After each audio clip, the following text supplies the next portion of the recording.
할렐루야. 할렐루야. 네. 구리광원 한인교회에 오신 여러분을 예수님의 이름으로 축복합니다. 여러분, 주님은 우리를 제사장으로 부르셨습니다. 민족과 나라의 제사장으로 부르셨습니다. 그렇기 때문에 주님은 여러분의 예배를 기뻐하십니다. 14억 2천 가운데서 여러분의 예배를 기뻐하십니다. 여러분 그런 거 아세요? 주님 그렇게 말씀하셨어요. 주님은 여러분의 예배를 기뻐하십니다. 우리 앞뒤 옆에 있는 분들한테 그렇게 한번 축복해 보실까요? 주님이 당신의 예배를 기뻐하십니다. 아멘. 우리 그 자리에 일어나서 주님을 찬양하도록 하시겠습니다. 우리는 한 몸 성령 안에서 주님의 사유로 하나 되었네. 우리 손을 거들고 주를 찬양하면서 이 땅 소유하며 힘차게 행진을 하네. 우리는 주님의 백성 거룩한 나라로 주님을 찬양하는 백하신 조소. 우리는 주님의 백성 거룩한 나라로 주님의 성도를 소리 높여 주를 찬양해. 우리는 한 몸, 우리는 한 몸, 성령 안에서 주님의 사랑으로 하나 되었네. 우리 손에 주를 찬양하면서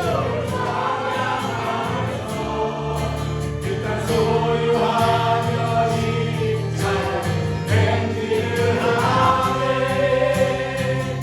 우리는 주님의 백성 거룩한 나라로 주님을 찬양하는 백하신 조소.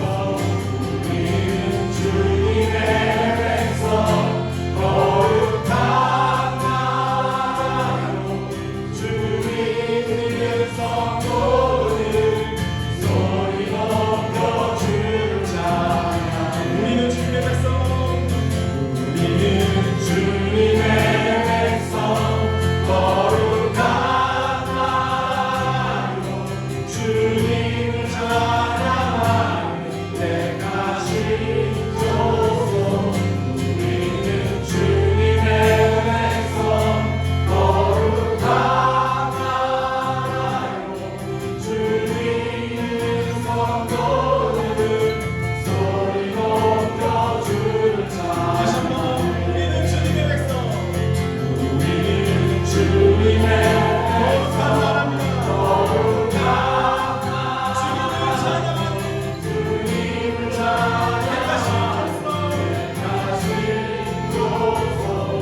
우리는 주님의 백성 거룩한 나라로 주님의 성도들 소리 높여 주를 찬양해. 주님의 성도들 소리 높여 주를 찬양해. 할렐루야. 우리 옆에 있는 분들 다시 한번 축복하십시다. 당신의 예배를 주님이 기뻐하십니다. 나는 주님을 찬양하리라. 새 노래로 주를 찬양하리라. 나는 주님을 찬양하리라. 새 노래로 주를 찬양하리라. 다시 한번 나는 주님을 찬양하리라.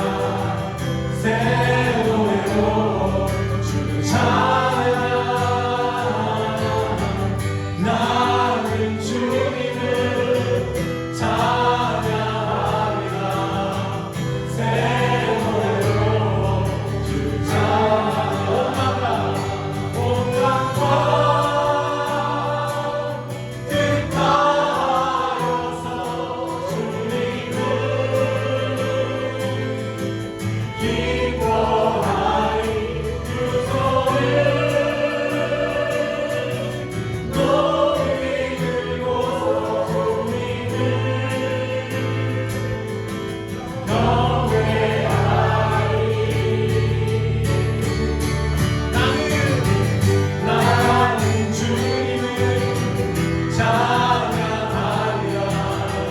새 노래로 찬양. 나는 주님을 찬양하리라. 새 노래로. 우리 다시 한번 합시다. 나는 주님을 찬양하리라. 새 노래로 찬양. 나는 주님을 찬양하리라. 새 노래로 찬양. 온 마음과 뜻 다하여서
나는 주님을 찬양하리라. 새 노래로 찬양. 나는 주님을 찬양하리라.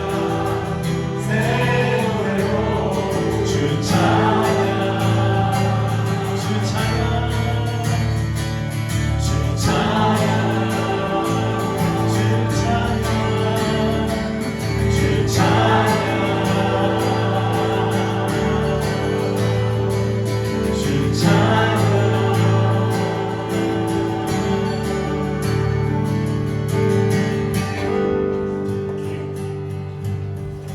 내 영혼아 일어나 주의 빛 바라라. 주의 영광이 우리 위에 임하여네. 다시 한번 선포합시다. 내 영혼아 일어나 주의 빛 바라라. 주의 영광이 우리 위에 임하였네. 빛으로 비추시네.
주시네. 어둠이 드러나고 나의 숨을 어둠에서 벗어나게 하시네. 믿음은 빛으로 일어서네. 어둠이 밝혀지고 빛 대신 눈이 좋아 그 생각들 안에. 빛 대신 눈이 좋아 빛 대신 눈이 좋아 그 생각들 안에. 하나님 우리 주님께 감사 말씀드리겠습니다. 우리 아버지 하시는 주님 빛 대신 주님을 찬양합니다.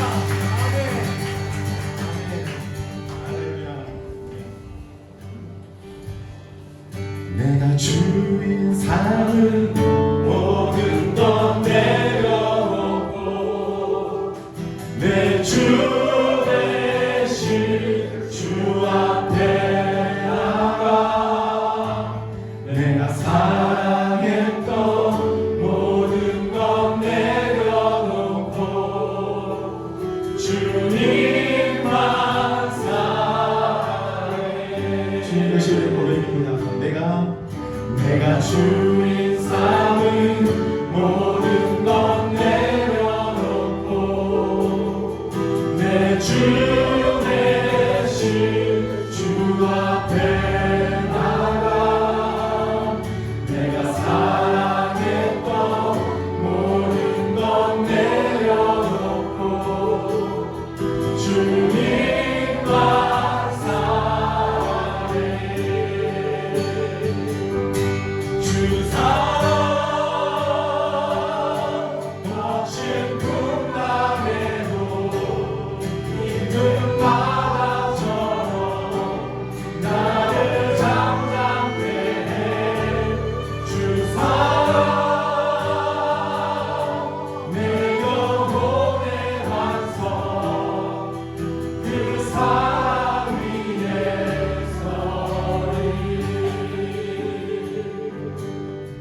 내가 주인 삼일 모든 것 내려놓고 내 주 대신 주 앞에 나가 내가 사랑했던 모든 것 내려놓고 주님만 사랑해.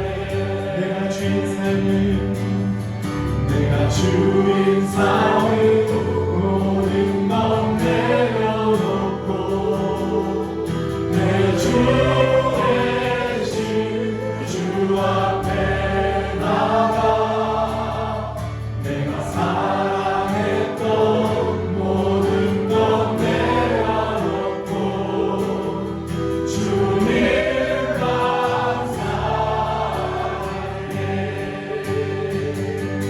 주 사랑 거친 풍랑에도 힘든 바다처럼 나를 잠잠케 해. 주 사랑 내 영혼의 반성 그 사랑 위에 서리. 주 사랑 거친 풍랑에도 힘든 바다처럼 나를 잠잠케 해. 주 사랑 내 영혼의 완성 그 사랑 위에 서리.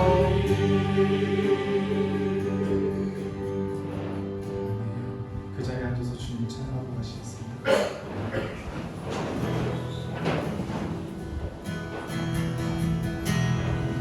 내 주를 가까이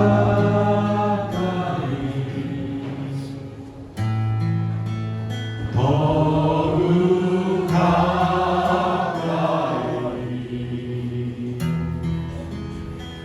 주님을 가까이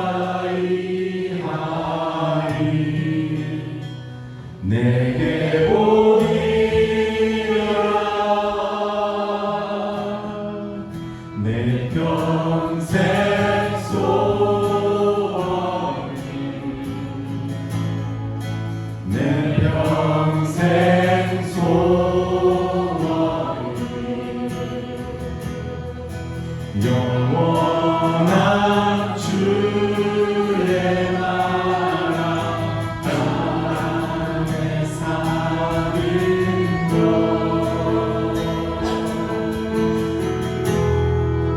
내 주를 가까이 더욱 가까이 주님을 가까이 하니 내게 보이라 내 주를 가까이 더욱 가까이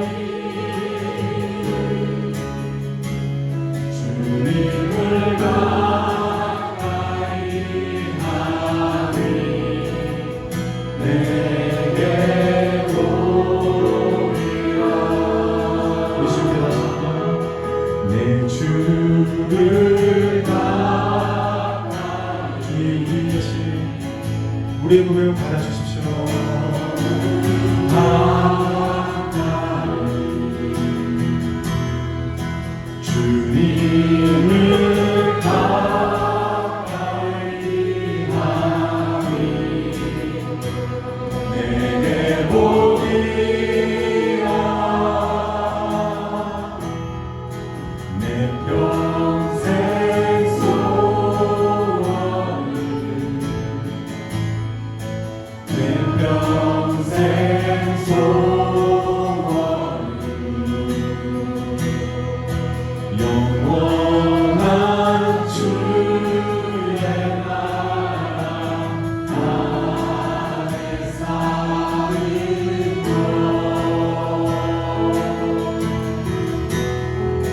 내 주를 가까이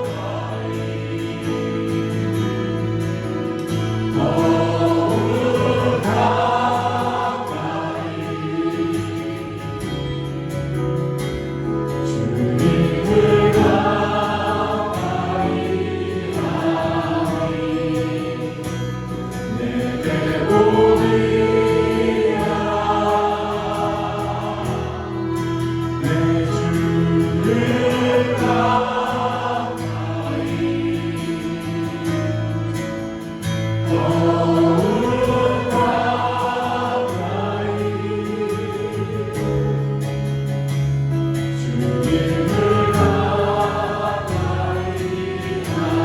주님을 가까이 하니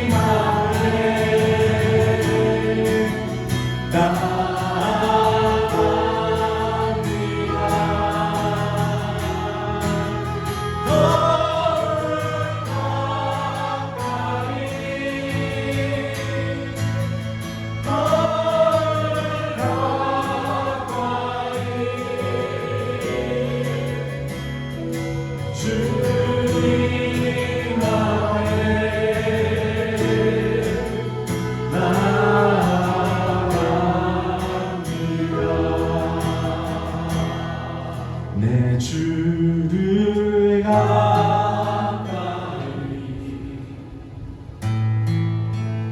더욱 가까이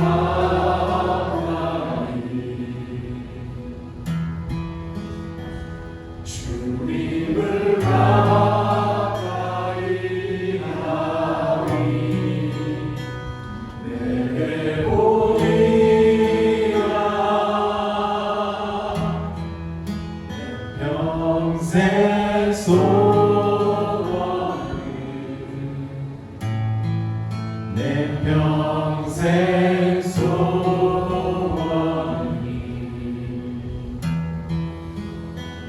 영원한 주의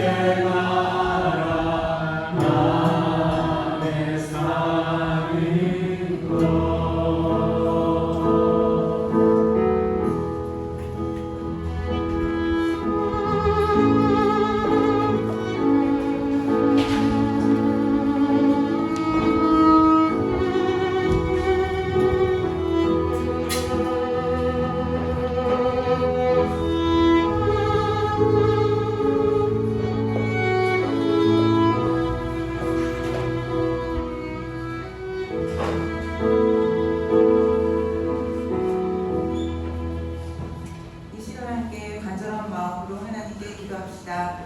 먼저 개인과 가정을 위해 기도합시다. 말씀대로 살기보다는 나의 생각과 세상 가치관으로 살았던 삶을 돌아보며 나의 죄와 연약함을 드러내시는 것이 하나님의 사랑임을 알고 하루하루 말씀이 임하게 하는 인생이 되도록 우리의 눈이 열려 우리와 동행하시는 성령 하나님을 의지하며 진정한 평강을 누리도록 지금 겪고 있는 각자의 고난의 사건이 가족 구원의 사건이 되며 믿지 않는 가족들이 주님을 만날 수 있는 은혜를 주시기를 다 같이 기도하겠습니다.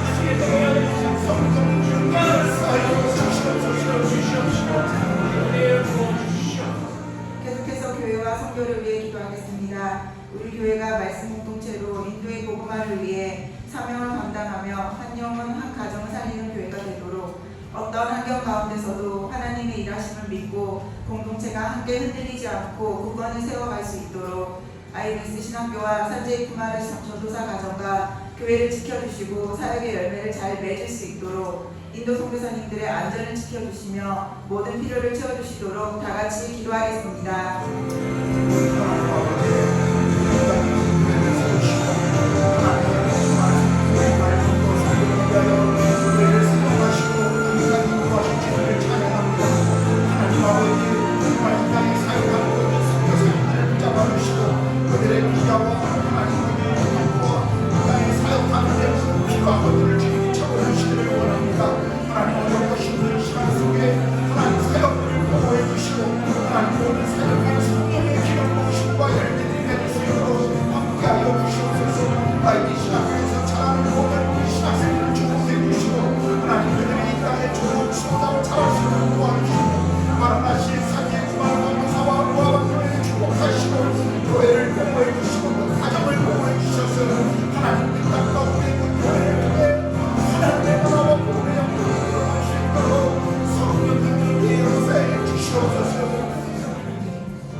우리나라를 불쌍히 여기시고 하나님을 경외하는 그 한 사람을 세워주시고 참소질서를 어지럽히는 악법들이 막아지고 대학생명 보호비 제정되도록 다음 세대를 위해 건강한 가치관이 세워지는 나라가 되도록 지구촌에 끝나지 않은 전쟁들이 속히 끝나 평화가 임하도록 우리 어제부터 6월까지 인도 총선이 시작되었는데 사고 없이 정말 하나님을 두려워하는 사람들이 당선되도록 다 같이 기도하겠습니다. 우리가 들려오는 수많은 공명과 전쟁의 소식이 있습니다. 하나님 아버지 땅 가운데 하나님 그리스도의 피만으로 우리 친구를 하시고 하나님 이 땅의 전쟁도 속히 멈추게 하시고 하나님 그래서 구한 사람들이 하나님 어려움을 겪지 않도록 하나님 도와주시고 모든 중창이 이르고 하나님 두려워하게 하시고 하나님 이 땅에 모으신 정말 진정한 평화한 그들을 떠나갈 수 있도록 도와주시옵소서. 하나님 우리나라도 주님 은혜를 주셨어요. 하나님의 마음이 가운데 있는 모든 악법들이 하나님 가운데 고쳐지게 하시고 하나님 특별히 하나님 낙태에 대한 법들을 태안을 하나님 보호하는 법까지 제정될 수 있도록 성령이 그 시대를 지켜나갈 수 있도록 도와주시옵소서. 하나님 어제부터 시작된 이들의 충성 마지막으로 오늘 말씀을 전하시는 김기태 목사님이 성령 충만함으로 주의 말씀을 선포하시며 영육간에 늘 강건하도록 그리고 각자의 기도 제목을 위해 다 같이 기도하겠습니다.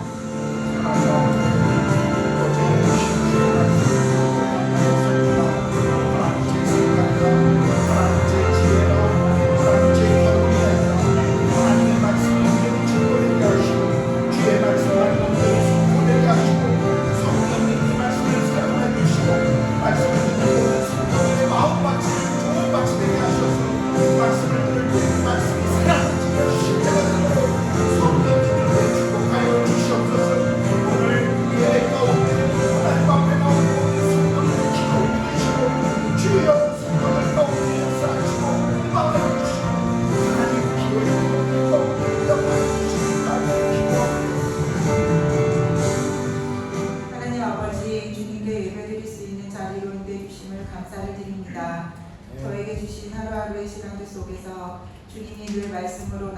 하시기를 원하시지만 저는 육신의 편안함을 원하고 세상 속에서 비교와 판단을 하는 교만함을 던져내지 못합니다.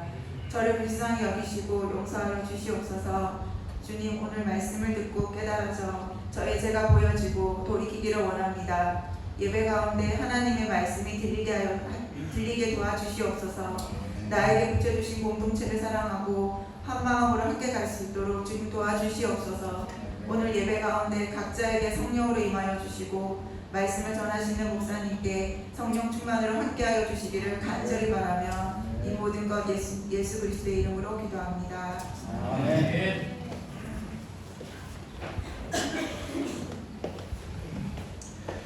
오늘 출애굽기강의 29번째 시간입니다.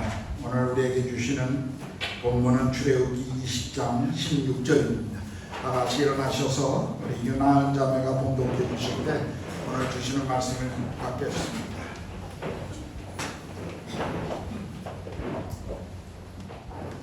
내 이웃에 대하여 거짓 증거하지 말라. 아멘.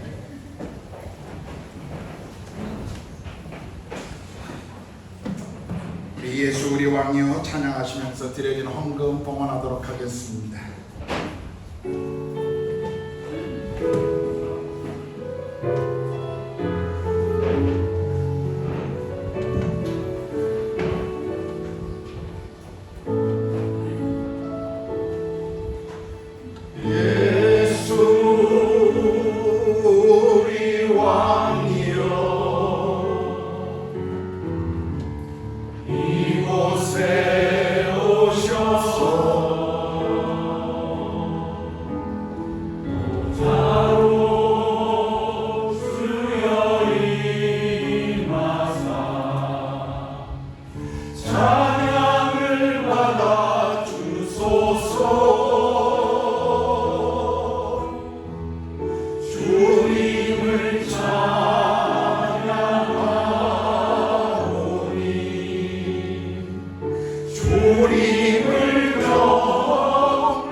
그렇습니다. 주님이 우리 삶의 주인이시고 왕이십니다. 우리의 주인이실 뿐만 아니라 이 땅의 주인이시고 역사의 주관자이시고 완성자이신 주님이심을 우리가 고백합니다. 오늘 그 주님 앞에 드려지는 예배를 주께서 받으시고 이 땅에 드려지는 모든 예배 가운데 주의 이름이 드러나기를 원합니다. 특별히 우리가 헌금을 주님 앞에 드리면서 우리 삶의 모든 공급자가 주님이시고 우리 인생을 책임져 주시는 분이 주님이심을 또한 헌금을 드림으로 고백합니다.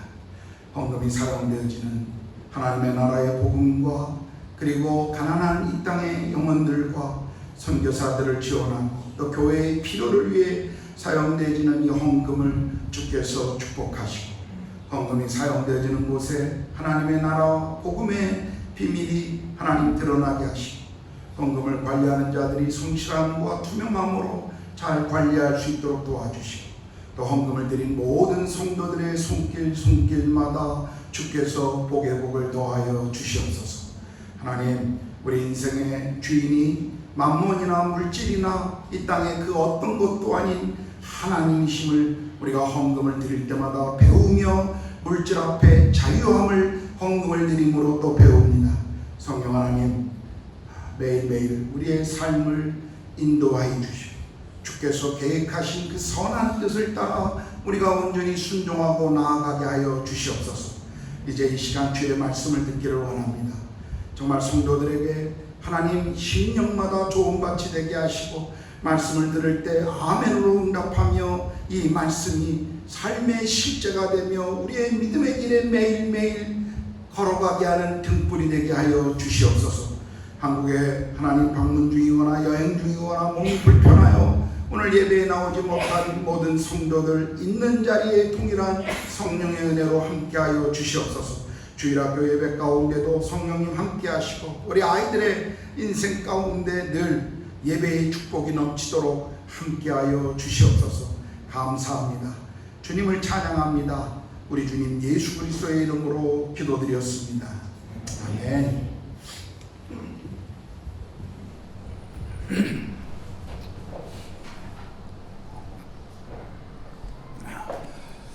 제가 목회자로 살아오면서 늘 마음에 갖고 있는 한 가지 철학이 있습니다.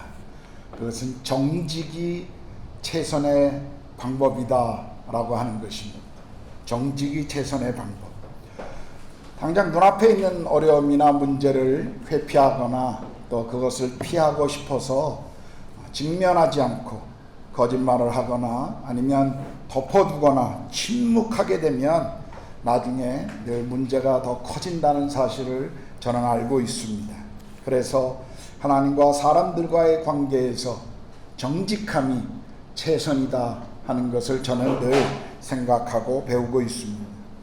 그런데 인생을 조금씩 살아가다 보면 정말 정직함이 최선일까? 라고 하는 의구심이 들 때가 있습니다. 더욱이 나를 비난하거나 또는 공격하려고 하는 의도를 가진 사람들 앞에 내가 가지고 있는 정직함이 때로는 부정적인 측면에 다가올 때 더 그런 마음이 들기도 합니다.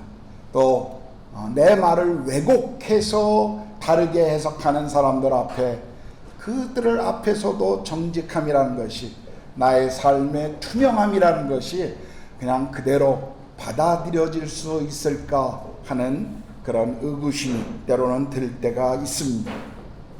현대를 살아가는 우리들에게 정직이 최선이다 라고 하는 것보다는 오히려 정직하면 손해본다 라고 하는 생각들이 더 많이 지배를 하고 있습니다. 더 나아가서 오히려 사실이 아닌 내용들을 왜곡하거나 호도하여 그런 것들을 또 이렇게 유포하고 퍼뜨림으로 말미암아 다른 사람의 명예나 또 다른 사람들의 인격을 훼손하는 것도 우리 주변에서 우리는 참 많이 경험하고 있습니다. 특별히 인터넷이 발전해 가면서 우리가 유튜브나 SNS에 얼마나 많은 쓰레기 같은 기사들이 유포되고 있는지 우리는 매일 그것을 또 보고 있습니다. 낚시성 기사들이 얼마나 많은지요. 제 아내도 이틀 전에 갑자기 저에게 손흥민이 2골이나 넣었대 그러더라고요. 그 전날 분명히 한 골도 안 넣었는데 2골을 넣었다고 그래서 무슨 말이야 여보, 골 안 넣었어. 아니야 내가 조금 전에 봤어. 2골 넣었대. 아니 그거 과거의 이야기지. 아니야 오늘 올라왔어. 5시간 전에 그랬대. 제 아내도 낚시에 걸린 겁니다. 전에 있었던 그런 것들을 이렇게 쇼트로 잡아내서 이렇게 올리면서 사람들에게 이 조회수를 늘리려고 하는 그런 낚시성 기사도 많이 보죠.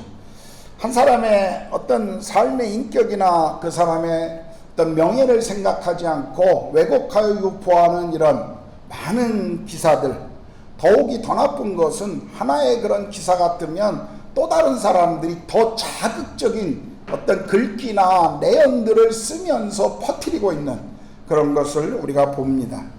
이런 기사들은 정말 한 사람의 생애, 명예, 그 사람의 인격, 심지어는 생명까지도 빼앗아가는 그런 현실, 이 슬픈 현실을 우리는 매일 보고 있죠. 이런 현실 속에서 오늘 우리에게 주시는 내 이웃을 향하여 거짓 증거하지 말라고 하는 이 말씀은 우리가 깊이 새겨야 할 명령일 것입니다. 오늘 10계명 중 9번째 계명, 내 이웃에 대하여 거짓 증거하지 말라 말씀입니다.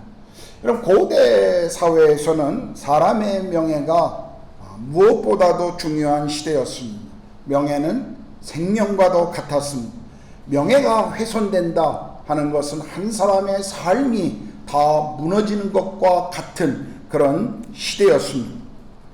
우리가 잘 알고 있는 러시아의 아주 유명한 문학가요 시인이었던 알렉산드르 푸시킨은 굉장히 아름다운 아내를 함께 살았는데 나타샤라고 하는 아내였습니다. 아주 그 미모가 출출해서 늘 이 모스크바와 상트페테르부르크의 사교계에 늘 이렇게 이름이 올랐다고 합니다. 그런데 한 러시아군 대위와 함께 있었던, 이것이 실제적인 건지 아니면 누군가가 왜곡해 만들어낸 편지의 내용 때문인지는 모르지만 그의 추문이 러시아 사교계에 등장합니다. 그래서 아내의 명예를 지키기 위해서 푸스킨은 그 군 장교와 결투를 신청하고 그가 쏜 총에 맞아 죽습니다. 아주 젊은 나이에. 이렇게 그 당시에는 명예라고 하는 것은 거의 생명과도 바꾸는 그런 굉장히 중요한 것이었습니다. 그럼 한 사람의 생애에 명예, 인격을 훼손하고 있는 이런 거짓말들, 거짓 증언들은 굉장히 위험스럽고 심각한 것이었습니다. 특별히 오늘 이 말씀은 당시의 법정과 관계된 말씀입니다. 우리 법정에서 증인은 늘 우리가 영화나 이런 것을 보면서도 볼 수 있는 것처럼 우리가 선서를 합니다. 우리가 본 것을 그대로 진실만을 말할 것을 선서하죠. 또 정치인들이 또는 어떤 장관에 입각하는 분들이 청문회에 나왔을 때도 오직 진실만을 얘기할 것을 그렇게 선서하고 말하는 것을 보게 됩니다. 이 공정해야 될 재판이 만약 거짓 증인들로 말미암아 훼손된다면 한 사람의 삶의 인격, 명예뿐만 아니라 그 사회를 지탱하고 있는 정의라고 하는 것도 무너질 수 있기 때문에 성경은 내 이웃에 대하여 거짓 증언을 하지 말라라고 지금 경고하신 것입니다. 그러나 이런 진실한 증언은 법정에서만 중요한 것이 아니라 오늘 우리의 삶에서도 그대로 적용되어야만 합니다.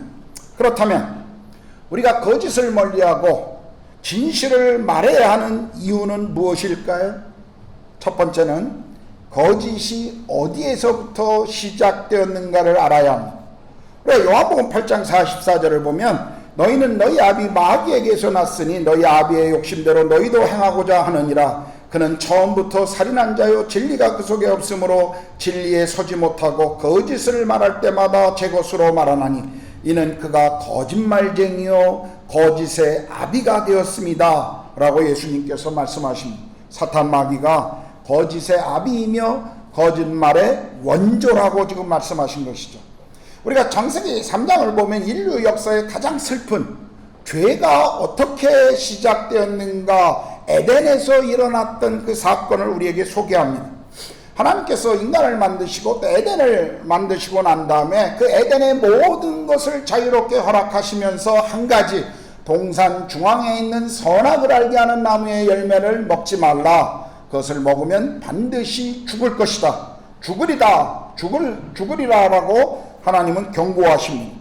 그런데 3장에 보면 하와에게 사탄이, 뱀으로 가장해서 나타난 사탄이 이렇게 하와에게 말합니다. 그거 먹으면 결코 죽지 않아. 그거 먹으면 내 눈이 밝아 하나님처럼 될 것 같아. 하나님이 금하신 것이지 죽음의 문제가 아니야 라고 거짓말을 합니다. 에덴에서 이 거짓말에 속은 인류 최초의 인간, 그 모습 때문에 그 범죄 이후의 인류는 계속 지금까지 사탄의 거짓말에 속고 있습니다.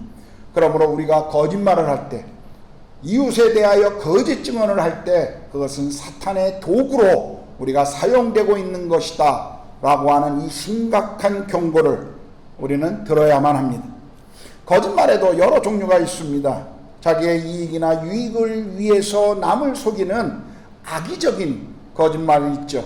사기꾼 같은 사람들이 주로 그렇습니다.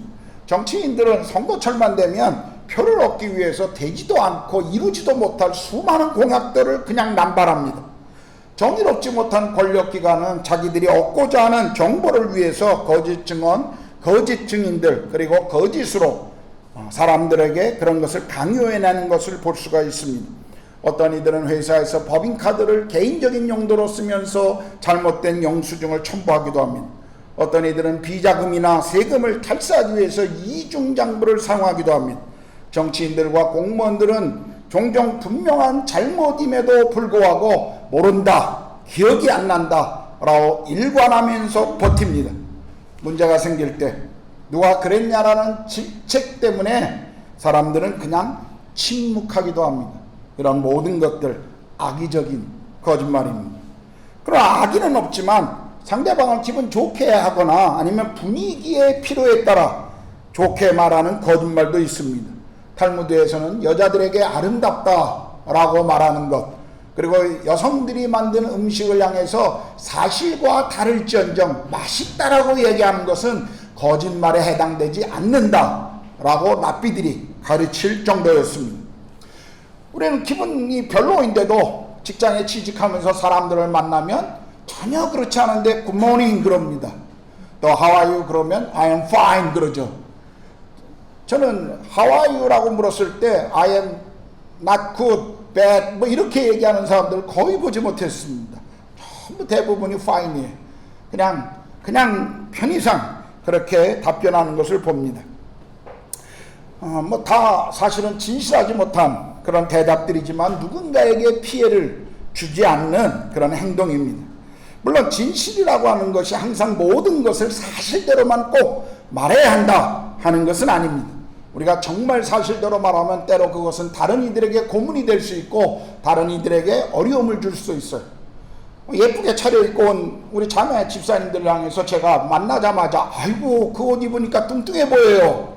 아니면 그거 하루 전에 샀네. 산티가 팍팍 납니다.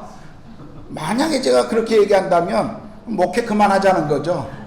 제가 이제 그만하겠다라는 것과 같은 의미일 겁니다. 뭐 저를 향해서도 마찬가지죠. 사람들이 말하기 아유 목사님 머리가 하얘니까 늙어 보이세요. 염색지 마세요. 이렇게 말하는 것과 목사님 나이가 들어가면서 머리가 하얘지는 게 인격의 중후함이 더 드러납니다. 같은 말인데도 듣는 사람에게 있어서 얼마나 그게 편하고 좋습니까? 그러나 우리가 분명히 알아야 될 것은 하나님 앞에서 말해야 할 것들을 숨기는 것, 그것은 진실되지 못한 것입니다. 나의 이익을 위해서 사람들에게 진실과 다른 말을 하는 것, 그것은 거짓이죠.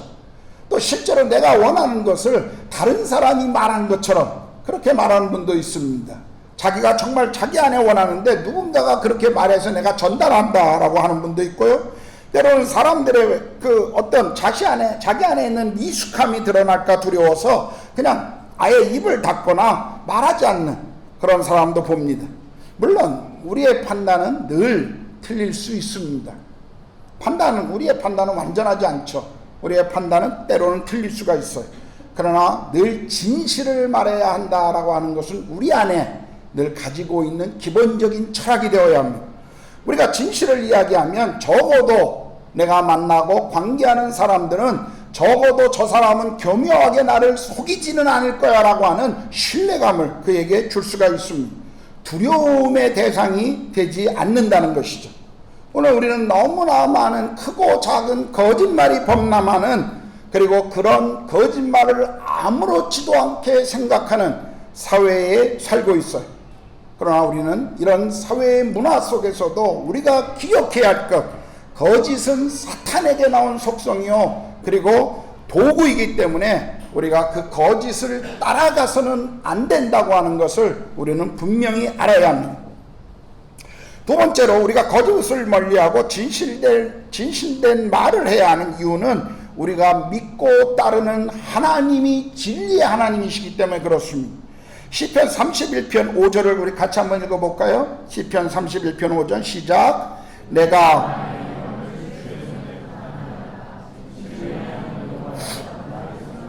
여기 시편 기자는 하나님을 향해서 진리의 하나님 여호와여 라고 그렇게 고백합니다. 성경이 말씀하시는 하나님의 성품의 중심에는 진리가 있습니다.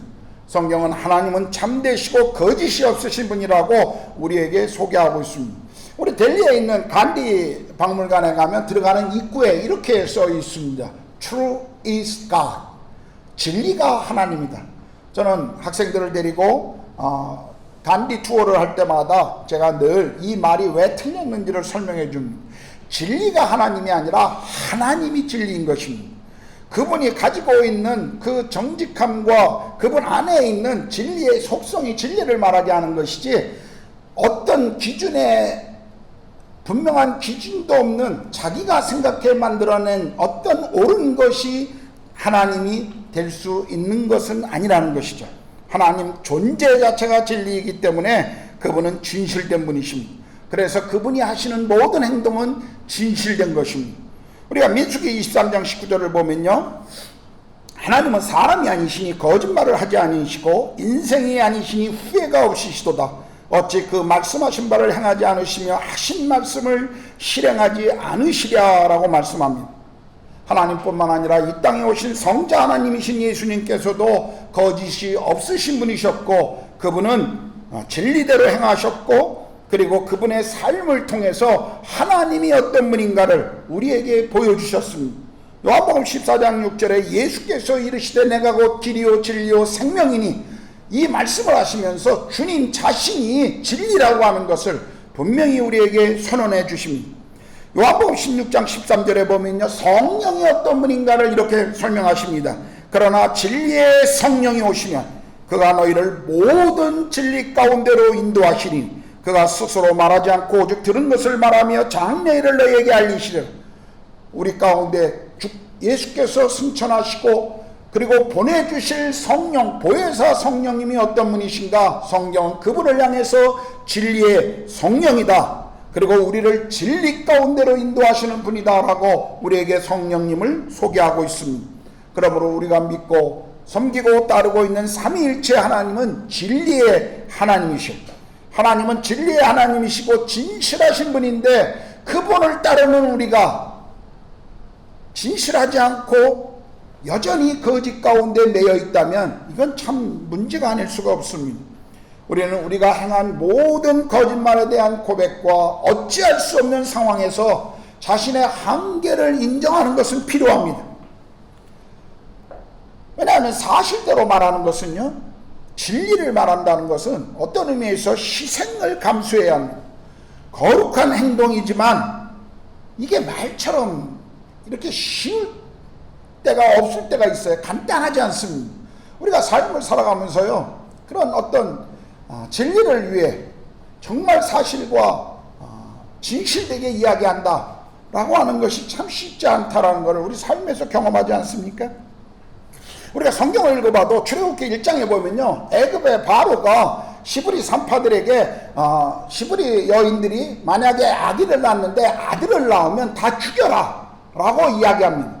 그런데 시브리 산파들이 바로의 말을 거역하죠. 그리고 시브리 여인들은 우리 애굽의 여인들보다 더 강해서 우리가 도착하기 전에 이미 애를 낳아버립니다.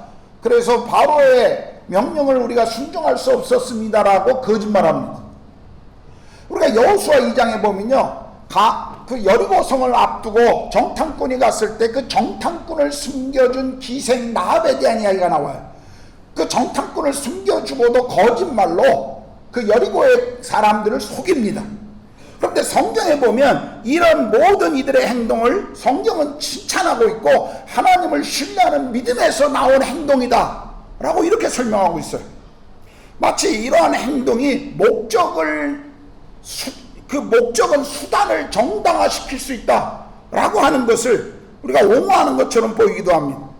그러나 이런 상황 가운데 우리가 한 가지 기억해야 할 것은요, 이런 거짓말의 동기가 무엇이었느냐 하는 것입니다. 동기가 무엇인가? 이 사람들은 다 뭐예요? 타인의 생명을 구하기 위한 것이었습니다. 그러나 아무리 믿음의 행동이고 다른 사람을 위한 거짓말이라 할지라도 거짓말 자체가 정당화될 수는 없다는 것입니다. 성경은 거짓말 자체를 정당화한 적이 없습니다. 이런 피치 못할 상황에서 다른 사람들의 생명을 구하기 위한 거짓말이라고 해서 이것이 옳은가 그른가를 논쟁하기보다는 우리가 진실을 말하기 어려운 상황에서 얼마나 내가 진실된 삶을 고백하기 위해 치열한 고민을 하고 있는가, 사실 우리는 이걸 생각해야 합니다. 이런 상황이 찾아올 때 어쩔 수 없다라고 핑계하기보다는, 그리고 더 큰 선을 위해서 할 수 없었다라고 말하기보다는, 우리 자신을 합리화하기보다는 우리가 거짓말을 했다고 하는 그 사실 앞에 그리스도의 십자가 앞으로 나아가 다시 그분의 은혜 앞으로 나아가야 한다는 사실입니다. 우리가 유혹받는 상황에서 하나님이 보호해 주시고, 그리고 이 상황을 더 큰 선함으로 바꾸어 주시기를 우린 기도해야 합니다. 그것이 진리 대신 하나님을 따라가는 우리가 가져야 할 태도일 것입니다. 하나님, 저는 이 상황에서 아시죠? 어쩔 수 없었습니다. 예, 하나님 아십니다. 그 상황에서 그럴 수밖에, 행동할 수밖에 없는 그것을 아세요. 그것이 거짓이 아니고, 그리고 자기의 어떤 이기적 야망 때문이 아니고 다른 사람들을 위한 그런 부분이라는 걸 하나님이 때로는 아십니다. 그래도 우리는 거짓말이 정당화될 수 없다고 하는 이 성경의 진리 앞에 주님의 은혜를 구하고 그 부분을 자백하고 다시 주여 이런 상황 가운데 내가 믿음으로 용기 있게 고백하고 그리고 하나님이 이런 상황을 바꾸어 주실 것을 우리는 기도해야 한다는 것입니다. 오늘 성경이 내 이웃에 대해 거짓 증거하지 말라. 그 세 번째 이유는요, 이웃을 진정으로 사랑하는 길이 무엇인가를 생각하라는 것입니다. 여기 에베소서 4장 22절 24절을 보면요, 바울은 에베소 성도들을 향해서 이렇게 말합니다. 너희는 유혹의 욕심을 따라 썩어져가는 구습을 따르는 옛사람을 벗어버리고 오직 너희의 심령이 새롭게 되어 하나님을 따라 의와 진리의 거룩함으로 지으심을 받은 새 사람을 입으라. 그런데요, 바로 다음 25절에 보면 하나님의 자녀로 새 사람을 입은 사람들의 특징이 뭔가를 이렇게 설명해요. 같이 한번 읽어볼까요? 25절. 자, 시작.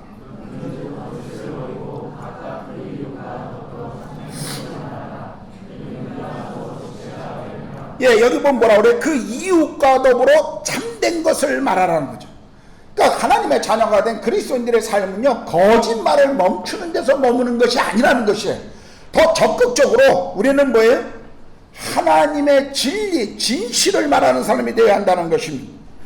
우리가 하나님 앞에서 거짓말을 하지 않는다는 것은 단순히 도덕적인 차원을 이야기하는 게 아닙니다. 우리보다 훨씬 도덕적인 사람들이 있고요, 세상에 우리보다 더 훨씬 법 없이도 사는 사람들, 윤리적인 사람들 너무 많습니다. 그런 분들을 보면 참 부끄러울 때가 많아요. 정말 존경스러운 분들이 많아요. 그러나 우리가 그리스도인으로서 거짓을 버리고 참된 것을 말한다고 하는 것은 단순한 도덕적 차원이 아니라요, 이것은 하나님 은혜에 대한 반응이라는 사실입니다. 우리가 이 사실을 잊지 말아야 돼요. 나는 하나님의 은혜를 받은 사람이에요. 그리고 그 하나님이 나의 하나님이라면 뭐예요? 그것을, 그 하나님의 하나님 되심을 삶에서 드러내는 것. 그래서 내가 참되신 그분을 참된 삶으로, 내 고백과 삶으로 드러내는 것이 그리스도인이 은혜에 반응하는 행동이라는 것입니다. 여기 우리의 진실된 언어 생활이 하나님의 자녀된 증거라고 지금 성경은 우리에게 말씀하고 있잖아요. 그래서 단순히 거짓말을 멈추는 게 아니라 정말 참된 진리의 말을 더 강조하는 것이죠. 이 참된 것을 말한다. 바로 이것이 이웃을 사랑하는 행동이라는 것이에요. 여러분, 진실을 말하는 사람들, 손해를 보더라도 진실을 말할 줄 아는 사람들, 바로 그들이 그리스도인입니다. 우리는 거짓이 만연된 이 시대 속에, 이 사회 속에 진실함으로 거룩한 영향을 우리는 보여주어야 합니다. 너무나 쉽게 거짓말을 정당화하는 이 시대에 그리스도인으로서 우리는 정직이라고 하는 분명한 기준을 가지고 이웃을 대해야 한다는 거예요. 한국의 문화는 이 거짓말에 대해서, 특별히 동양 문화가 다 그런 것 같습니다. 제가 보면, 제가 카자흐스탄에서 오랫동안 선교사 생활을 할 때도 보면, 이 카자흐 사람은 동양 사람들이고 러시아 사람들은 이제 서양 쪽 사람들인데, 대체적으로 보면 이 동양 사람들 쪽에 이 문화가 거짓말을 굉장히 쉽게 받아들이는 문화입니다.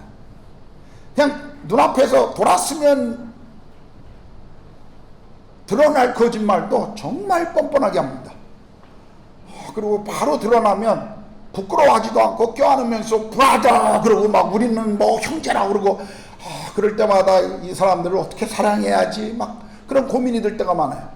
우리가 인도 살면서 얼마나, 며칠 전에 저희 집 주인이 공사하는 공사 책임자하고 전화 통화를 하는데 저희가 옆에서 듣고 있었거든요. 이거 얼마나 걸립니다. 그러는데 주인이 저희한테 바로 뭐라니까 이틀 만에 끝납니다 그러더라고요. 제가 2주일 만에 끝난다고 하는 저희 화장실 공사가 지금 4개월째 하고 있습니다. 아예 지금은 저희들이 지쳐서 컴플레인도 안 하고 온다 그러면 오라. 지금 카펜터 온다고 말한 게 2주 동안 안 오고 있어요. 그냥 아무런 말 안 하고 있습니다. 우리는 그냥 기다리고 있어요. 그냥 올 때 되면 오겠지. 그냥 화장실 안 쓰고 살자. 그러고 지금 살고 있습니다. 이런 거짓이 만연된, 그리고 그것을 쉽게 받아들이는 이 사회 속에 오늘 우리가 살고 있죠. 그런데 우리 그리스도인은요, 이런 사회 속에 진실을 말해야 되는 책임이 우리에게 있다는 것입니다. 기독교 윤리실천운동본부에서 발표한 한 설문조사를 제가 읽어보았습니다. 한국 교회를 얼마나 신뢰하는가? 교회 다니지 않는 사람들이 이 질문에 대답했는데요, 신뢰한다 18.4%, 신뢰하지 않는다 48.5%. 젊은이들에게는 이 퍼센트가 지금 더 높다고 이야기합니다. 한국 사회는 지금 많은 이들에게, 그리고 안티 기독교로부터 비난과 그 조롱을 받고 있습니다.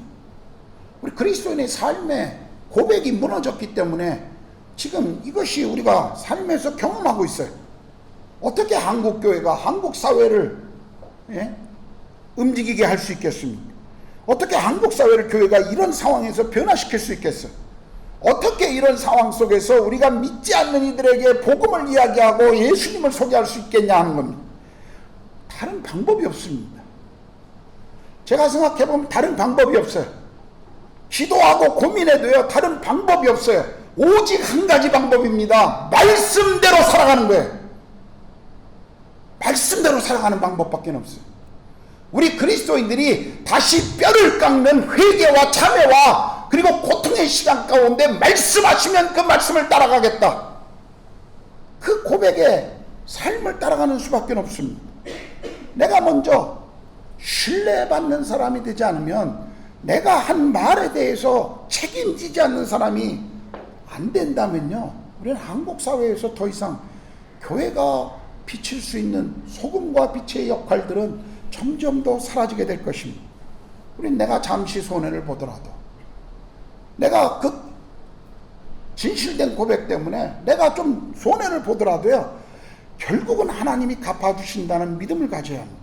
하나님이 갚으신다고 하는, 그리고 주어진 손해를 기꺼이 감수할 수 있는 그 믿음이 있어야 돼요. 진실을 말하면요, 손해 봐요. 그러나 손해 다 보는 것 아닙니다. 하나님이 그것을 갚으셔요. 여러분, 그것을 믿음으로 바라보고 진실을 거부된 사회를 이상하게 생각하지 마셔야 합니다. 왜냐하면 원래 이 사회는요, 죄인들이 있기 때문에, 죄성이 있는 사회이기 때문에 진실을 싫어해요. 빛이 들어오는 걸 어둠이 싫어합니다. 그렇다고 우리가 어둠을 따라갈 수는 없잖아요. 우린 빛으로서의 역할을 해야죠. 예수님도 자신이 하나님의 아들이고 하나님이라는 사실을, 이 진리를 선언하심으로 말미암아 그분이 십자가에서 죽으신 거예요. 예, 진실은 때로 우리를 공경에 빠뜨립니다. 그러나 하나님이 우리의 구원을 이루는 유일한 방법이 바로 그 예수 그리스도의 진실한 삶이었습니다. 그리스도의 사람들은요, 그리스도가 사신 것처럼 진리를 아무도 인정해 주지 않아도, 진실을 외면하는 사회라도 우리는 묵묵히 그분이 걸으셨던 그 십자가의 길을 우리도 걸어야 합니다. 그렇다면 우리 이웃에게 우리가 말해 주어야 할 가장 놀라운 진실은 무엇일까요? 여기 내 이웃에 대해 거짓 증언하지 말라고 그랬는데, 그렇다면 우리 이웃에게 우리가 전해 주어야 할 가장 진실된 것, 그것은 복음일 것입니다. 우리 이웃이, 복음을 알지 못하는 사람들이 정말 복음을 통해서 이 진리를 경험함으로 구원의 역사가 일어나는 그 일들을 우리의 입술을 통해서 하나님은 계획하셨고 이루시기를 원하신다는 것이죠. 여러분, 우린 모두가 그리스도를 믿고 거듭나 하나님의 자녀가 되는 그 순간부터 우리의 모든 입술의 고백과 우리 삶의 모든 모습은요, 사실 다른 이들에게 그리스도의 복음을, 하나님의 나라를 지금 보여주고 있는 것입니다. 그러므로 우리가 거짓된 삶을 산다면 우리 삶을 통해서 어떻게 하나님의 나라가 이 땅에 이루어갈 수 있겠습니까? 우리는 아주 평범한 사람들입니다. 누가 우리를 그렇게 기억하겠습니까? 그럼에도 불구하고 우리가 진실을 말하는 것은요, 이 위대한 하나님의 나라 복음의 영광을 드러나는 일에 하나님이 우리를 사용하고 있다는 사실을 우리는 기억해야 합니다. 복음의 진리를 전하는 것, 사람들에게 늘 환영받는 거 아니죠. 오늘 어떤 의미에서 세상이 교회를 향해서 염려하고 비난하고 조롱하다 보니까 그리스도인들이 참 많이 위축되어 있는 것을 보게 됩니다. 과거에는 사람들이 그리스도인의 숫자가 그렇게 많지 않아도요, 우린 예수쟁이라는 욕을 먹어도 당당했어요. 정말 당당했습니다. 그런데 지금은 더 많은 숫자를 갖고 있는데도 더 많이 부끄러워합니다. 참 위축되어 있는 걸 봐요. 혹시 사람들이 내 신앙을 알면 어떨까? 전전긍긍합니다. 사람들의 대화 가운데 내가 예수를 믿는다는 이야기가 나오면 사람들이 나를 어떻게 생각할까? 심지어 그런 것들을 고민해요. 내가 사람들에게 예수님을 고백하고 예수님에 대해서 이야기하면 다른 이들이 나를 어떤 사람으로 받아들일까? 그런 거 염려합니다. 그냥 그래서 침묵하고 포기하는 사람들이 많아요. 우리는 그만큼 지금 세상과 타협하고 있고, 그리고 영적으로 우리 자신이 무뎌졌다는 것을 우리는 알아야 합니다. 사람들이 교회에 오면요, 불편하려고 하지 않습니다. 죄와 심판에 대한 메시지 싫어하죠. 축복에 대한 메시지 듣고 싶어 합니다. 목사가 강단에서 죄와 심판과 구원의 진리를 정직하게 선언하면 그렇게 선포하는 것을요, 사람들이 불편해해.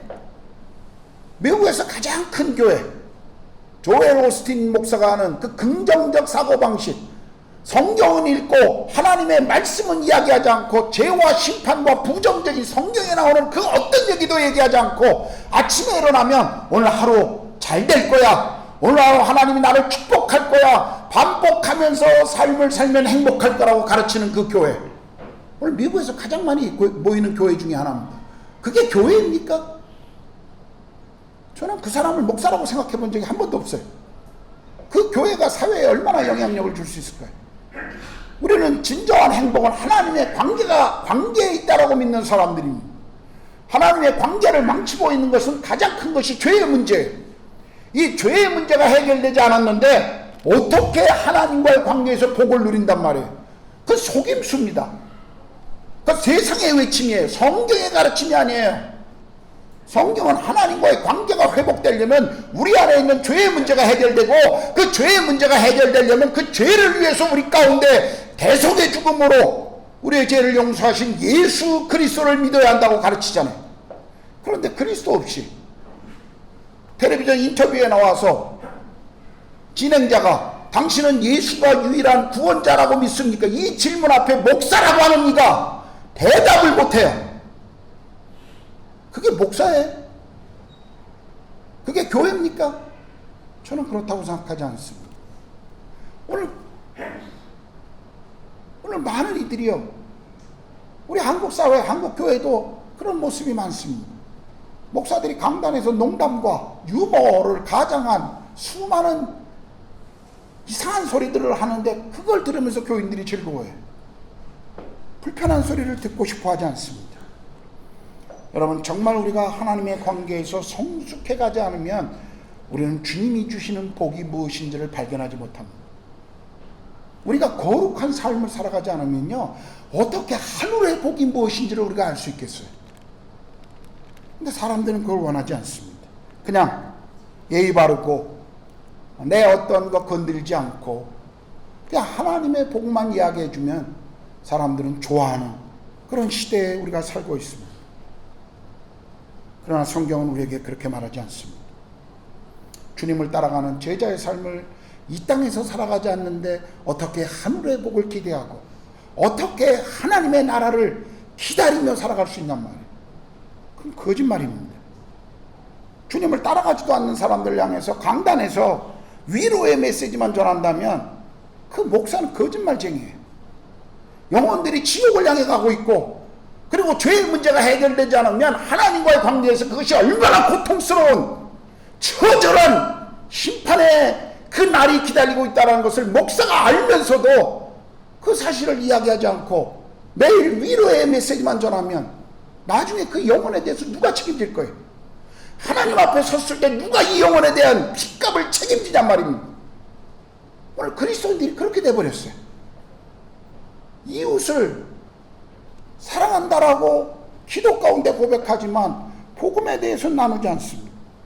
우리가 이웃에게 복음을 나누지 않는 건요, 이웃 사랑하지 않는 겁니다. 내가 가지고 있는 예수 그리스도가 얼마나 정말 귀한 분이신지 우리가 나누지 않는다면요, 그 고백은 아무런 소용이 없는 고백이죠.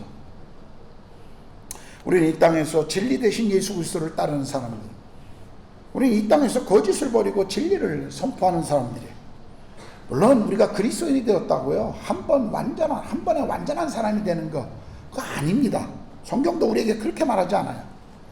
그냥 한 번에 내가 진실된 사람으로 그냥 갑자기 변해, 그럴 수도 있지만 대부분 사람들은 성숙이라고 하는 단계를, 시간을 달아갑니다. 믿음의 나이와 성숙에 대한 그 차이에 따라서 사람들이 이 부분을 받아들이는 게 다를 수도 있어요. 제가 그거 인정합니다. 그러나 분명한 한 가지는요, 우리가 이웃을 사랑하는 가장 좋은 방법은 우리 안에 계신 예수 그리스도를 그들과 함께 나누는 것이라는 것입니다. 그들과 함께 나누는 것. 이제 설교를 마무리하겠습니다. 오늘 여러분이 이 말씀을 통해서 성령께서 말씀하시는 것이 무엇입니까? 여러분에게 버리기를 시작해야 할 거짓은 무엇입니까? 습관적인 거짓말입니까? 아니면 책임을 지지 않는 핑계입니까? 아니면 불편한 침묵입니까? 불편한 침묵입니까? 어떤 것이 여러분이 버려야 될 거짓일까요? 오늘 여러분이 진실을 말해야 할 것들, 그건 또 무엇입니까? 용서의 말일 수도 있어요. 다른 사람을 용서한다. 또는 다른 사람에게 용서를 구하는 말일 수도 있습니다. 상대방을 진정으로 인정해 주는 말, 또 참회의 고백일 수도 있습니다. 사랑과 감사의 고백일 수도 있죠. 서로의 존재의 가치를 인정해 주는 선한 격려일 수도 있습니다. 아직 예수님을 알지 못하는 이웃에게 전해주어야 할 구원의 기쁜 소식일 수도 있습니다. 오늘 여러분에게 말씀하시는 참된 것을 말하라고, 거짓을 버리고 참된 것을 말하라고 하는 이 주님의 메시지가 여러분의 삶에 무엇을 지금 지적하고 바뀌어야 된다고, 그리고 고백되어진 삶의 실제가 되어야 한다고 어떻게 지금 가르치고 있습니까? 기도하겠습니다.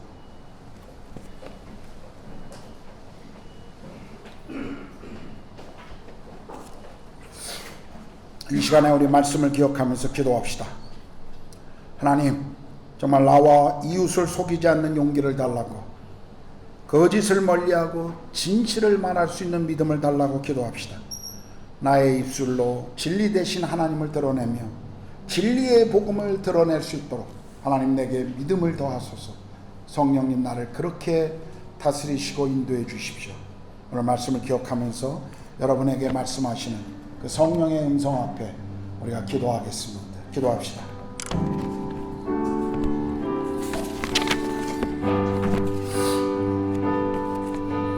하나님 아버지,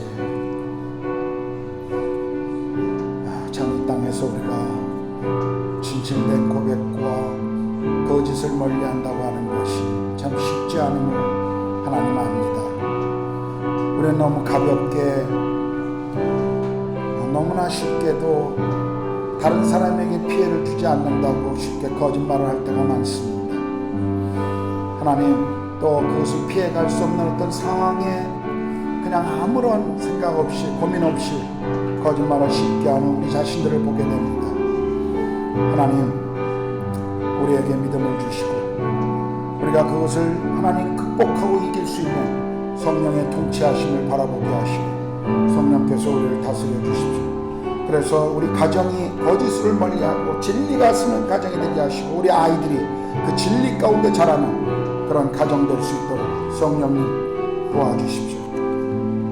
하나님, 우리의 가정이 회복되게 하시고 우리의 입술이 회복되게 하시고, 주께서 우리의 마음의 묵상과 우리의 입술의 고백이 주께 연락되는 매일 그런 삶이 될 수 있도록 하나님, 입술을 다스릴 줄 아는 자가 참된 경륜이라고 말씀하셨사오니 하나님, 우리에게 그런 정직한 고백이 있도록 성령님 도와주십시오. 저에게 그런 삶을 하나님 계속 인도해 주시고, 제가 하나님 때로는 손해보더라도 때로는 불편하더라도 그 상황 속에서 하나님이 원하시는 올바른 것을 이야기할 줄 아는 믿음의 사람이 되도록 성령께서 그렇게 도와주시옵소서.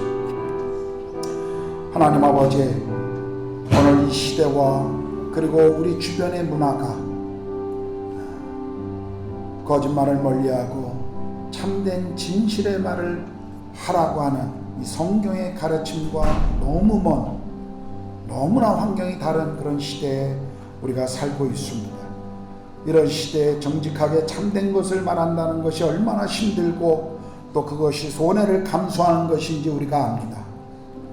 그래서 너무 쉽게 하나님, 우리가 상황을 회피하기 위해서 거짓말하고 다른 사람에게 피해를 주지 않는다는 생각 때문에 너무 가볍게 우리가 거짓말을 하고 또 나의 어떤 이익을 위해서 다른 사람을 속이는 것인 줄을 알면서도 침묵하고 거짓말을 할 때가 얼마나 많은지 우리가 압니다. 주님, 우리의 입술을 주께서 하나님 통치해 주시고 우리의 입술을 통해 오직 주의 진리의 말씀 그리고 진실된 고백만이 드러나게 하여 주시옵소서. 하나님, 우리가 정말 피할 수 없는 상황, 어찌할 수 없는 상황에 하나님, 우리가 주의 말씀과 다른 결정을 하고 고백을 할 때 그럴 수밖에 없었노라고, 환경이 그럴 수밖에 없었노라고 우리가 변명하기보다는 십자가 그리스도의 은혜 앞으로 우리 모두를 다시 나가게 하나님 도와주시옵소서. 다시 주님 앞에 회복되게 하시고 우리가 거짓말할 수밖에 없는 그 상황에 진리의 고백을 할 수 있는 용기를 그리고 그 환경을 변화시켜 주시기를 우리가 고민하며 기도할 수 있도록 성령님 그렇게 우리 모두를 하나님 인도하여 주시옵소서. 우리 공동체가 하나님 정말 진실함이 하나님 회복되게 하시고 우리의 가정의 부부가 진실함이 회복되게 하시고 부모와 자녀들의 관계 속에 진실함이 회복되어지고 무엇보다도 하나님과 나와의 관계에서 진실됨이 회복될 수 있도록 성령님 우리를 그렇게 은혜를 베풀어 주시옵소서. 그렇게 하실 주님을 찬양합니다. 한 주도 우리의 삶의 현장에서 이 말씀을 붙들고 살아가기를 원합니다. 이 말씀을 따라 우리가 승리하기를 원합니다. 좀 손해를 감수하고 하나님 불편함을 감수하고 주님이 말씀하시면 네 그렇게 순종하겠습니다라고 따라가는 우리 모두가 되도록 성령님 그렇게 우리를 통치하여 주시옵소서. 우리 주님 예수 그리스도의 이름으로 기도합니다. 아멘. 모두 일어나셨어요. 214장 나주의 도움받고자. 오늘 처음 오신 분들은 예배 마치고 잠깐 이 앞에서 저를 만나고 가시면 좋겠습니다. 214장 우리 찬양합니다.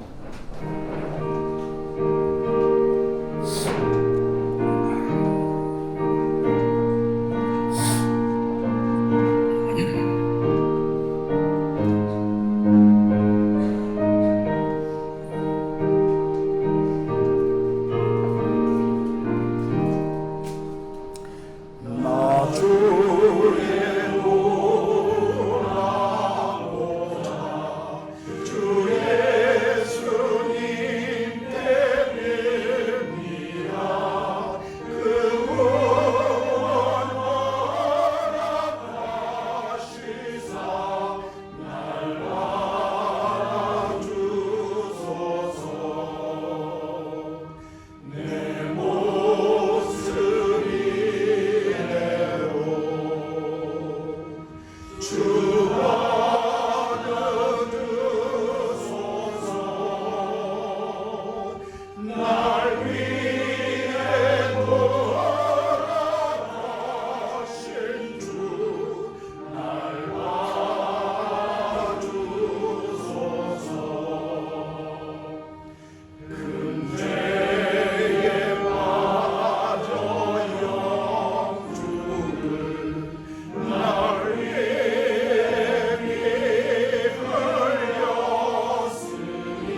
한 가지 강고를 드립니다. 중요한 강고라 좀 잘 들으시고요.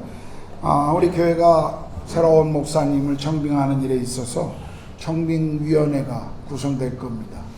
그래서 청빙위원회 구성은 여러분 모두가 다 참여할 수 있습니다. 한 분이든 10분이든 상관없습니다. 청소년부든 청년부든 장년이든 아무나 좋습니다. 정말 교회에 이 일을 위해서 함께 기도하고 짐을 지기를 원하시는 분이면 누구나 환영합니다. 다음 주일부터 우리가 청빙위원회가 공식적으로 가동되고 진행될 겁니다. 그래서 오늘부터 수요일까지 이 청빙위원회에 함께 참여하기 원하시는 분은 저에게 개인적인 카톡으로 꼭 제가 그 일에 함께 하겠습니다 라고 알려주십시오. 그러지 않으면 이미 구성된 이후에는 받지 않겠습니다. 그래서 여러분들이 고민하시고 기도하시다가 정말 이 일에 내가 교회와 함께 기도하고 마음을 다하고 짐을 함께 지겠습니다라고 하는 그 결단이 있는 분들은 정말 아무나 괜찮습니다. 청소년부 다 괜찮습니다. 그래서 참여하실 분들은 저에게 수요일까지 그렇게 연락 주시고요. 또 청빙위원회에 참여하신 분들은 1차적으로 일주일에 한 번은 우리가 모임을 갖습니다. 주일 오후 3시 30분에. 그래서 이 시간을 따로 반드시 구분해 놓으십시오. 또 다른 시간에 모일 수도 있을 겁니다. 그러나 최소한 일주일에 한 번은 모임을 갖는다는 것. 그리고 청빙위원회의 역할은 새로 오실 목사님을 심의하고 그리고 추천하고 그리고 그분이 정착하는 데까지 모든 책임을 청빙위원회가 지게 될 겁니다. 그래서 여러분들 가운데 그런 마음이 있는 분들은 수요일까지 저에게 개인적으로 알려주시면 제가 함께 그것을 감당하도록 하겠습니다. 정말 마음을 다해서 이 일에 함께 하실 분들, 그런 분들은 함께 참여하셔서 정말 기도하면서 함께 이 우리 교회의 미래를 향한 귀한 일 가운데 동참하시면 좋겠습니다. 기도하겠습니다. 이제는 우리 주님 예수 그리스도의 은혜와 하나님의 크신 사랑하심과 성령의 내주하시고 교제케 하시니 또 안주 우리를 부르신 그 부름의 자리에서 참된 진리의 진실된 삶을 살아가기를 고백하고 결단하는 사랑하는 구로가온 한인교회 모든 성도들 머리머리 위에 그리고 우리 자녀들과 우리의 산업 위에 그리고 이 땅에서 하나님 나라와 복음을 위해 삶을 드리고 계시는 모든 선교사님들과 그 자녀들과 그 사역의 열매 위에 이제로부터 영원토록 함께 하시기를 간절히 축원하옵나이다. 아멘.